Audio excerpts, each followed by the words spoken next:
Very special video for you guys today. As you can see, I got a big old stack of collected edition comic books. This stack right here, these are the 25 best collected editions that I read this year in 2025.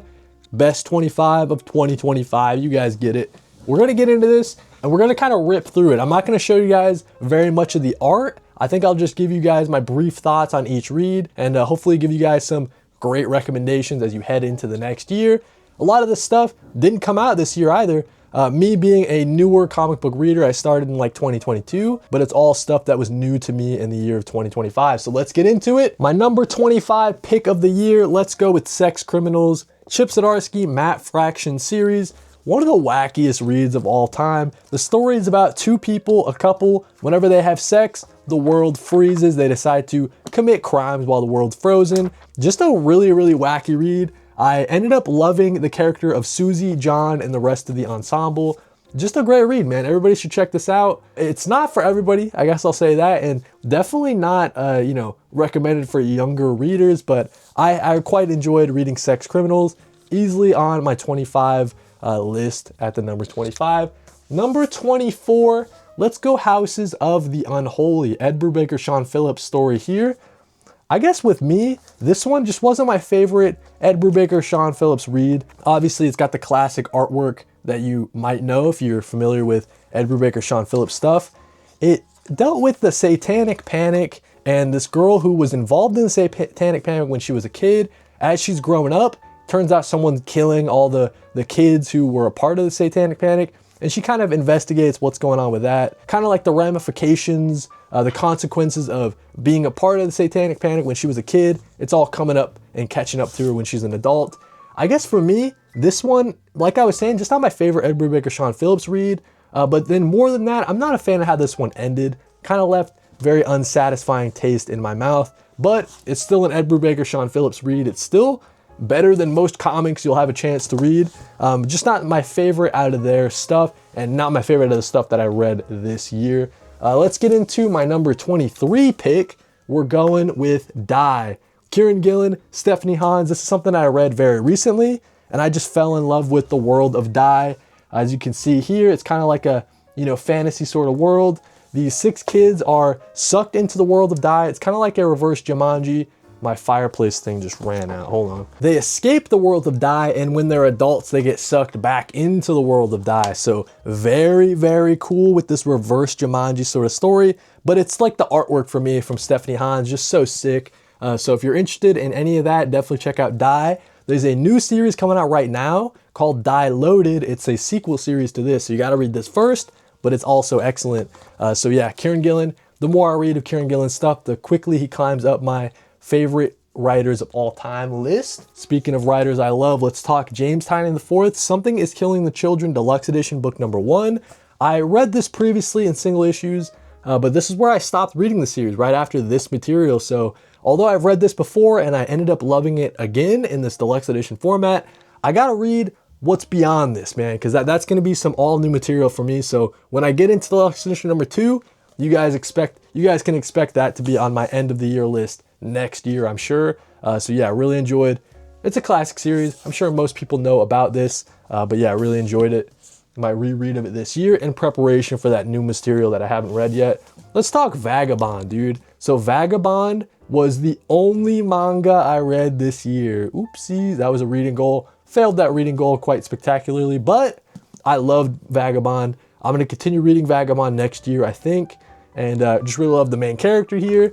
I love how down and out he is, but near the end, sort of picks himself back up and has a new reason to live. And I thought that kind of message was really powerful. So Vagabond for me, an instant classic, easily goes on my list at the number 21 spot. Number 20, we're going 20th Century Men. Got a little cute with the placing on this one. This is a Dennis Camp written series. One of my favorite comic book creators right now, but the artwork for Stepan Morian in this was insane stuff. So it's all about, it's like World War II time frame, and super powerful people exist in this world. So, whoever is the super powerful person for the US versus the super powerful person for the Russia side or whatever. And it's kind of like the Cold War, post World War II situation, but involving super powered people among these super powerful nations. So yeah, I thought 20th Century Men was fascinating read. Really makes you think. No surprise from Dennis Camp, but they got the excellent artwork for Stepan Morian. Great stuff there. Let's go number 19. I gotta be honest with you guys. I'm a fan of Darwin Cook. This has to be one of the most overhyped reads of all time. I liked it. I guess I'm not like a Hal Jordan guy, so like the focus on Hal Jordan for like the meat of this kind of took me out of it. I loved like the back third. The back third was some really great stuff. Thought it took a little bit to like get going. And then again, that focus on Hal Jordan, not the biggest fan of Hal Jordan. But yeah, I mean, it's a Darwin Cook classic series. Everybody's got to read it. It's just like before I started reading it, everybody says it's like the greatest DC series of all time. Not quite for me. But it's up there. It's up there. Just not my favorite DC read of all time. It's kind of similar to the next thing we're talking about. Let's talk about number 18, All-Star Superman. I read this in the Absolute, and I think that kind of helped. Seeing, you know, Frank Quitely's oversized artwork is really great. I thought the beginning of All-Star Superman, it took a little bit to like settle in and like, okay, it's the Grant Morrison like wackiness. So yeah, I thought this series took a little bit to get going. I would say after the Jimmy Olsen issue, then the series starts ripping, and then it's like really, really good stuff. But not even like my favorite Superman read of the year, as you guys will see as we get deeper into the list. But yeah, glad I had a chance to read All-Star Superman before the movie came out earlier in the year. That was kind of my goal, to read a bunch of Superman. So yeah, a great read, one that I'll, you know, think about from time to time, but I'm not like a rush to reread it, you know, and I have other Superman stories on my list that I prefer just a little bit more. Let's talk about number 17. So speaking of Superman, we're going Superman's pal Jimmy Olsen, Who Killed Jimmy Olsen? Matt Fraction's story with Steve Lieber on the art. One of the wackiest things, almost as wacky as Sex Criminals, maybe even a little bit more so, because for a while when you're reading this story, you're not sure what Matt Fraction is cooking up, like what the hell's going on. Jimmy Olsen has to essentially solve his own attempted murder, and it gets really wacky. We get into all sorts of corners of the DC universe. It's just a super fun story, but you have to like kind of stick with it. Like trust Matt Fraction. He's gonna be bringing you on this wacky journey, but it's worth it in the end. The way this thing wraps up is really beautiful. So yeah, definitely recommend Who Killed Jimmy Olsen? I gotta get that deluxe edition. 16 is gonna be Captain America by Ed Brubaker, volume number 1. It's on the shelf and I don't wanna get it off the shelf. Really great read. It's got that Winter Soldier stuff. It made me see Captain America in a whole new light. So I really appreciated that. So yeah, shout out to Ed Brubaker. He does it again. He has like a reinvention for a character for me that kind of just changed everything. I think I'm a Captain America fan now after reading Ed Brubaker, Captain America, volume number 1. Great artwork in that. I just love that, yeah, like that spy sort of slant for Captain America. I thought it was really cool. 15 on my list, we're going Friday, the series. So we have, this is an Ed Brubaker written series with artwork from Martin and Vicente. Really beautiful stuff here. I love the Friday character. I thought she was one of my favorite Ed Brubaker protagonists of all time. Just a really nice read. I have it in the trades here, but I got to get that deluxe edition. It was so cool. Just a really great Halloween, kind of Christmassy type of read. It takes place in like the winter. And yeah, it gets like that horror, sort of otherworldly, supernatural elements in it. But yeah, just a great Christmassy time sort of read, and really recommend it. So that's gonna be on my number 15. Number 14, we're going Silver Surfer. This is from Dan Slott and the All Reds. Excellent read here. Technically, I read half of it digitally, but what an excellent read, man. Just like, I haven't read too much of the Cosmo side of Marvel, but this really just kind of opened up my world and just showing me that, like, hey, cosmic side of Marvel, almost anything is possible. And yeah, what an excellent, just super fun read as we see the Silver Surfer racing through the spaceway, racing through all of space with his companion. And yeah, just the journey that they go on, I really kind of loved it. And yeah, I never read Silver Surfer in my life, but now I'm a Silver Surfer fan, so that's really cool at my number 14 spot. Number 13, we're going Reckless Book 2, Reckless, A Friend of the Devil. This was an excellent read. I still really love the Ethan Reckless character. This one just felt like a little personal for me, dealing with immigration, specifically immigration from Vietnam. So yeah, just like from like a personal point, this one has stuck with me all year, and I just got to continue reading the Reckless series. I have the other 3 behind me, and yeah, I just got to continue reading it. I think Reckless is one of my favorite Ed Brubaker, Sean Phillips sort of projects that they've done. So yeah, just a read that stuck with me for more of a personal reason. That's why it gets my number 13 spot. Number 12, we're going Mr. Miracle, a Tom King classic series with Mitch Gerads on the art. I love this thing, man. I love Mr. Miracle. I love Big Barda. What a power couple. Just a fantastic read. One that has stuck with me for sure. The focus on like mental health, just seeing this Mr. Miracle character and the struggles he deals with. Yeah, Mr. Miracle is one of those stories that truly is as good as everybody says it is. It was not a story that let me down in any ways.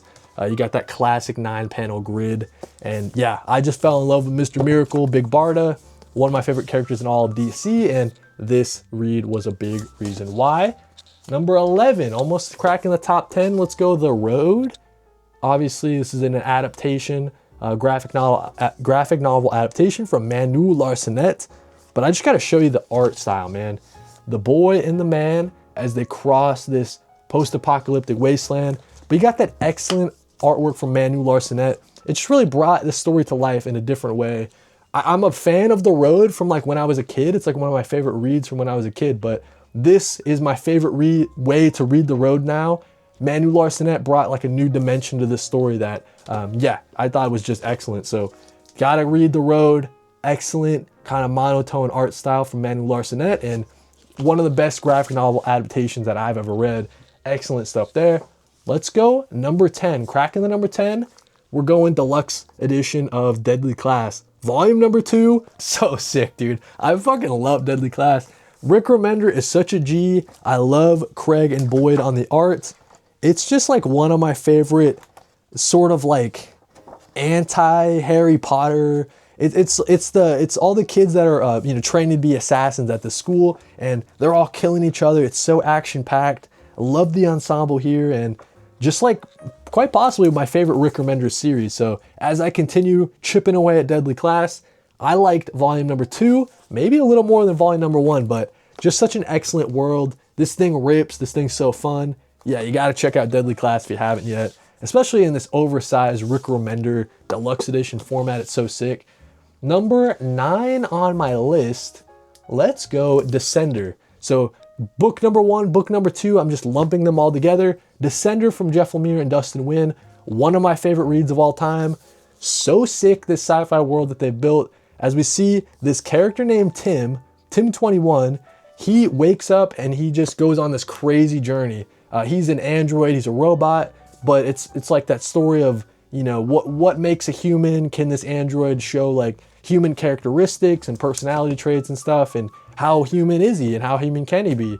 Really fascinating world that they built here. Great ensemble in this story as well, as we get little peeks in everybody's story and the way it all ties in together at the end.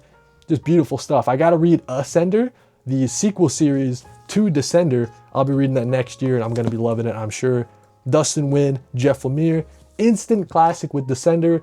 So sick, you guys gotta check it out.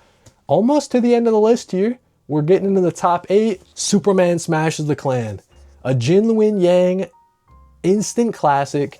As I was trying to read more Superman stories before the Superman movie came out, this one, for all the reasons I said, Reckless, book number 2 stuck with me, because like the story about immigration and that stuff just hits really hard for me. So that's what this is.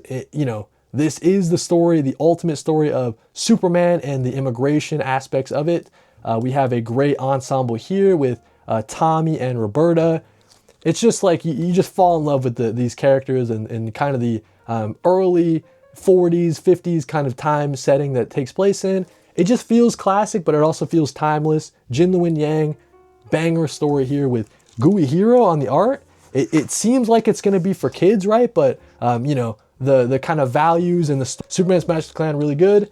Let's talk about Royal City coming in at my number 7. Jeff Lemire story. Might be my favorite Jeff Lemire story of all time, besides Maze Book. Maze Book has always stuck with me when I read it for the first time. That like opened my eyes to Jeff Lemire, but Royal City has got to be up there. This story about their, you know, their sibling that died, and just that hole that he leaves in their lives, and just, you know, the ripple effects that it has throughout the rest of their lives, and they're always dealing with it. Going as far as to haunt his, you know, a different version of him haunting each sibling and each parent. It's just like a heartbreaking series as we see kind of what led this kid to, you know, what led to his death. And yeah, man, it's like a really, really heartbreaking story. But the way it wraps up, one of the most beautiful endings to a graphic novel that I've ever read. Royal City, you gotta check it out. It's that classic Jeff Lemire art style you probably know and love, but it's a really great, yeah, just really great. Royal City, you gotta check it out. One of my favorite Jeff Lemire stories for sure. It's like top 2. It's like that or Maze Book. You can ask me tomorrow and I'll probably flip. Number 6, we're going Batman the Cult, the deluxe edition. This was sick, dude. This was so sick. So we have Starlin, Wrightson, and Ray. It's the story of Batman at his like lowest that I've ever seen. We get him almost joining a cult, right? And he's been drugged in his mind and he's so out of it. But seeing the Tim Drake, or sorry, not Tim Drake, it's the Jason Todd Robin come to his rescue, and it's a great like Batman and Robin story near the end. You know, Batman at its lowest, but being helped out and saved by Robin. It's just such an epic story, and the artwork is like the wackiest, tripped out stuff I've ever seen in a Batman story. Like this thing, it's so unique from other Batman stories that I've read. So one that stuck with me, I can't stop thinking about Batman the Cult, and that's why it gets my number 6 pick. The next 2 are on my Omni shelf, and I don't feel like getting them. We're going with number 5, Avengers by Jonathan Hickman, Omnibus Volume 1. I am not like an Avengers guy typically. I've never read like an Avengers run, but the whole Jonathan Hickman saga has been so epic, and I'm so glad to continue it with the Avengers stuff. I gotta read volume number 2 next year, but yeah, it made me see the Avengers team in a whole new light, and I just think that Jonathan Hickman's like overarching like storytelling, it's just some of the most epic stuff in Marvel. So yeah, gotta give it some love. Gotta give Avengers by Jonathan Hickman my number 5 spot. Number 4, we're going Catwoman of East End. You guys can probably see it right there. Ed Brubaker story with that Darwin Cook artwork. And yeah, just Catwoman, one of my favorite like looks at the Gotham City. I just love Selena Kyle as a character after reading that. Who knew that Selena Kyle had a really great ensemble as well? But Ed Brubaker just killing it on that one. And then let's talk about at number 3, some Ed Brubaker, Sean Phillips goodness. I loved Incognito. Incognito is so sick. It's like their other stories that you know and love, like that crime sort of, you know, scratching that sort of itch, but just the fact that it had some superhero, like pulpy influences as well, it kind of took it over the top for me and cemented it as one of my favorite Ed Brubaker, Sean Phillips reads. Like I think, you know, obviously you gotta go Criminal, right? Criminal's so sick. I really like Fatale as well. I like that Fatale Joe character is just so great as a protagonist, but Incognito is up there for me, man. It's a top 5 Ed Brubaker, Sean Phillips collaboration. It's probably number 3 or 2. It's up there, guys. So Incognito, I'm so lucky to have it in this hardcover format. Such a great read, easily in my top 5, and I had to place it at number 3. It was so sick. That means that number 2 and number 1, we're talking like the best stories of all time. And when you guys see number 2 is East of West, you might agree, dude. So East of West, such an epic story. It's got that great Jonathan Hickman overarching story that I love, but it's all contained in this beautiful compendium. But you got the Dragotta artwork. Dragotta is like the GOAT. He's so sick.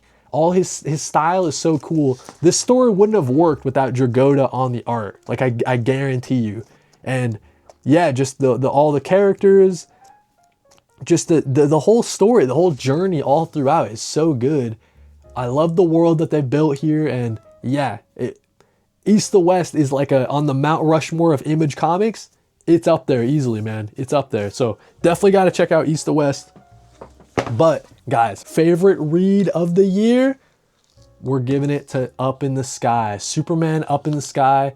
I try to read it before the Superman movie comes out, and I was just tearing up, dude. I'm just crying. Every time I stop and I think about this story, for those that don't know, it's one question. It's how far would Superman go to save one girl? And that just like sums up the whole story. He goes till the ends of the universe, bro. This guy gets put through heaven and hell all to save this one girl. And I just thought it was the most touching story, most touching Superman story, and it sticks with me, dude. Every time I like close my eyes and I think about Superman, this is the first thing that comes up. Just all of Superman, just, you know, distilled into one perfect story. Superman up in the sky, my favorite Superman story of all time, man. So that's what we got, dude. My 25 most favorite reads of the year. You know, like while I'm going through the year, you don't think you're reading so much, but once you do a video like this and have it all summed up, I had some pretty good reads this year, man. So look forward to next year when I do the same thing. I'll be sure to let you guys know what I'm reading every single month. Always doing reviews of my monthly reads throughout the month as well. But yeah, dude, that's what we got. A lot of great stuff. Let me know what you guys enjoyed reading. What was your best thing that you read this year? Thank you guys for watching, and I'll catch you in the next one.